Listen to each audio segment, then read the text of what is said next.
बिस्मिल्लाहिर्रहमानिर्रहीम। अच्छा, आज हमारे सामने एक प्रपोजिशन है। प्रपोजिशन ये कह लें कि इन अ सेंस कि हमारे पास एक ऐसा केस आया जिसमें यूजुअली होता तो यही है कि पुलिस वालों ने आइडेंटिफिकेशन परेड करते हैं कि दो बंदों को जिसका पर्चा होता है, और ये समझ लें कि आइडेंटिफिकेशन परेड कब होती है और क्यों ज़रूरी है। पहले उसके बाद में डिस्कस करेंगे। जब जो कल्प्रिट है यानी अक्यूज या मुजरम है वो मुद्दई के पहले से नोन ना हो, यानी मुद्दई उसे पहले से जानता ना हो।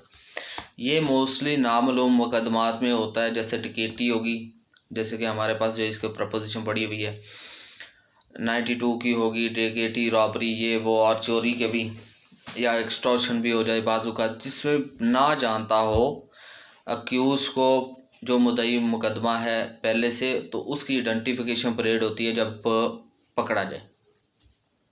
अब हमारे यहाँ एक ये प्रजम्पशन है कि जब आइडेंटिफिकेशन परेड हो जाए तो नीचे से मजिस्ट्रेट जो है मोस्टली उसको बेल में थोड़ा डिनाई करते हैं बेल देने से, लेकिन हो जाती है ये, इस तरह इशू नहीं। बाज़ और भी बड़े फैक्टर्स होते हैं, लेकिन बाज़ इसमें एक पॉलिसी बन जाती है। लेकिन प्रॉब्लम ये आती है कि पाकिस्तान इस वक्त लाहौर में जो ट्रेंड है या पंजाब में जो ट्रेंड है कि आइडेंटिफिकेशन परेड्स के अपने rules, regulations, time, policies, principles सारे हैं। अब इन्होंने जो हमारे जिनके ये केस है या जो प्रोपोजिशन है, यानी कि जो आइडेंटिफिकेशन परेड हुई है वो हुई है थाने के अंदर।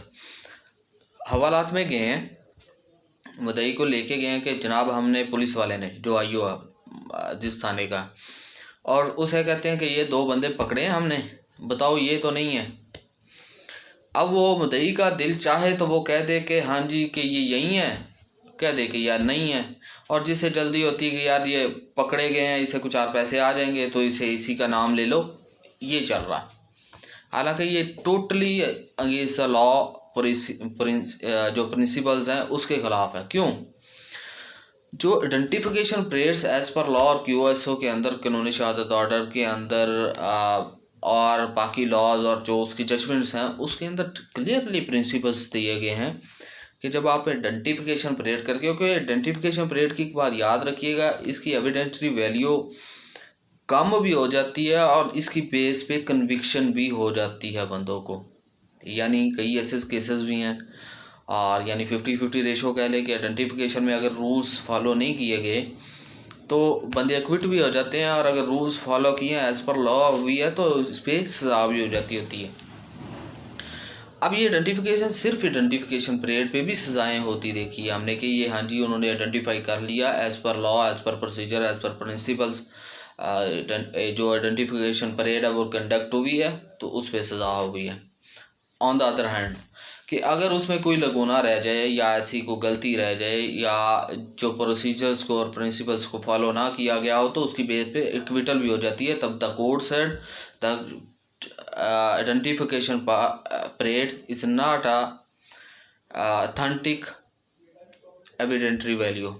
सिंपली कह लें, जैसे simple identification parade has not substantive value of evidence. अब सिंपल कह लें, किसी तरह भी इसके फ्रेज को ले लें।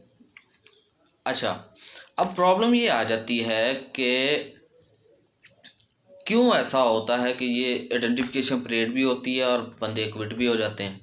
दूसरी तरफ आइडेंटिफिकेशन परेड सिर्फ इसलिए कि यहाँ पे गलतियाँ करते हैं आईओ की तरफ से। आइडेंटिफिकेशन परेड के कुछ रूल्स हैं, और वो रूल्स हैं सबसे पहले कि आइडेंटिफिकेशन परेड जब होगी उससे पहले उस बंदे की शक्ल नहीं दिखाई जाएगी मुद्दई को। अगर पकड़ा गया है, मोस्टली टिकेटी केसेस में होता है 92 ये वो में, तो शक्ल नहीं दिखाई जाएगी। नंबर 2, मजिस्ट्रेट के जो ऑर्डर हैं और उनकी प्रेजेंस में वो होगी।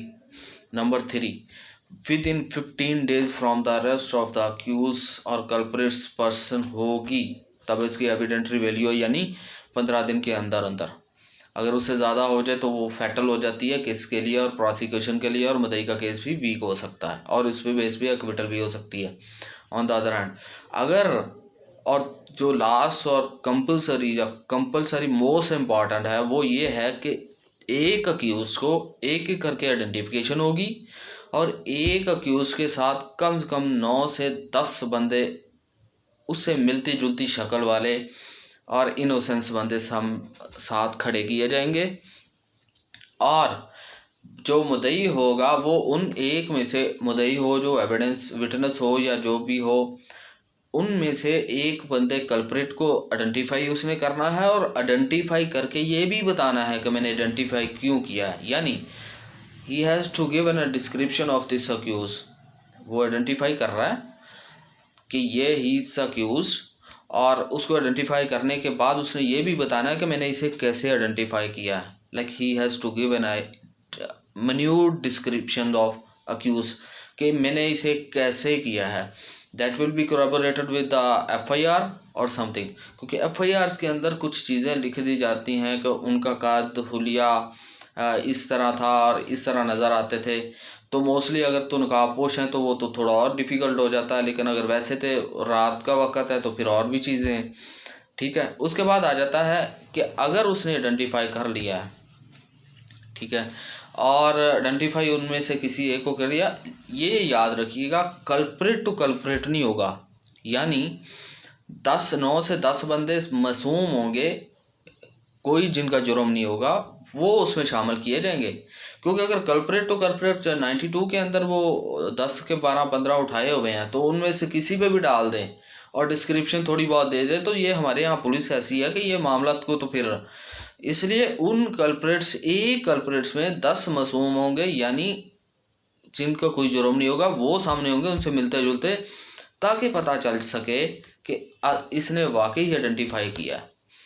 यानी सिंपली ये कि चाहे 1000 गुनाहगार छूट जाए मगर एक मासूम को सज़ा ना हो, जो नॉन कल्प्रेट है या कोई ऐसा है तो सज़ा। तो ये प्रिंसिपल है, इंटरनेशनल प्रिंसिपल है, तो ये प्रिंसिपल है। लेकिन हमारे यहाँ क्या होता है, जैसे मैंने पहले अर्ज़ की है कि ये मुद्दई को बुलाते हैं, 2-4 बंदे पकड़े होते हैं, मुद्दई को बुलाते हैं, हवालात ले जाते हैं और जाके इवन हमारे साथ, मेरे साथ खुद हमारे यहाँ एक रिलेटिव्स थे, उनकी हुई डिकेटी और सेम उन्होंने इसी दिया। मैंने तो डिनाई कर दिया था क्योंकि वी नोज द लॉ कि इसके तो बेनिफिट ही कोई नहीं होगा, ये तो कैपिटल हो जाएगी उसी वक्त जिस तरह आप कर रहे हैं। यानी हवालात ले गए कि सर ये 2 बंदे पकड़े हैं, आया ये आपके मुजरम है या नहीं। तो मैंने वहाँ क्वेश्चन किया that it's not a principle to conduct an identification parade, तो ये आप कैसे करें। सर इसी तरह होता है। आई रिफ्यूज़ टू डैट। मैंने कहा कि मैं ये नहीं करूँगा, अगर आइडेंटिफिकेशन परेड करानी है तो एज़ पर लॉ करवाओ, जब ताकि मुझे भी फ़ायदा हो बाद में। तो ये यहाँ पे प्रिंसिपल है। Identification parade although is not a substantive piece of evidence, लेकिन इस पे सज़ाएँ भी होती हैं subject to the following of procedure and rules and principles. अगर वो कर लिए जाएँ तो ये यहाँ पे कुछ ऐसी चीज़ें होती हैं जिसको हम लोग फिर उसी में फिर एज़ पर लॉ हमें भी देखना होता है। जब हम ऐसी कोई प्रेपोजिशन आती है दोनों साइडों से हमें देखना होता है कि अगर हुआ क्या है। तो कोशिश ये होनी चाहिए कि अगर आपने maximum conviction of the accused करनी है, जो कल्प्रिट्स हैं जिनका एक काम ही ऐसा है, तो आपको लॉ और जो प्रोसीजर और प्रिंसिपल्स है इसे फॉलो करना पड़ेगा, जिसकी बेस पे आपके कन्विक्शन सही हो और आप एलिमिनेट कर सकें ये क्राइम रेट्स को या कम कर सकें। तो ये चंद गुजारिशात थी। इंशाल्लाह उसके बाद हम जो फर्दर इस पर डिस्कस करेंगे वो एक सप्लीमेंट्री स्टेटमेंट, बहुत इंपॉर्टेंट क्वेश्चन है। लाइक उस पर भी आ जाते हैं कई सप्लीमेंट्री स्टेटमेंट को ऐसे ही समझते हैं, उसकी वैल्यू को नहीं, फलां फलां। तो एक वो आ जाता है और उसके बाद आ जाता है सेक्शन 103 की जो सर्च होती है, सर्च वारंट जिसकी बेस पे आपको इशू होता है या होती है उसकी बेस पे।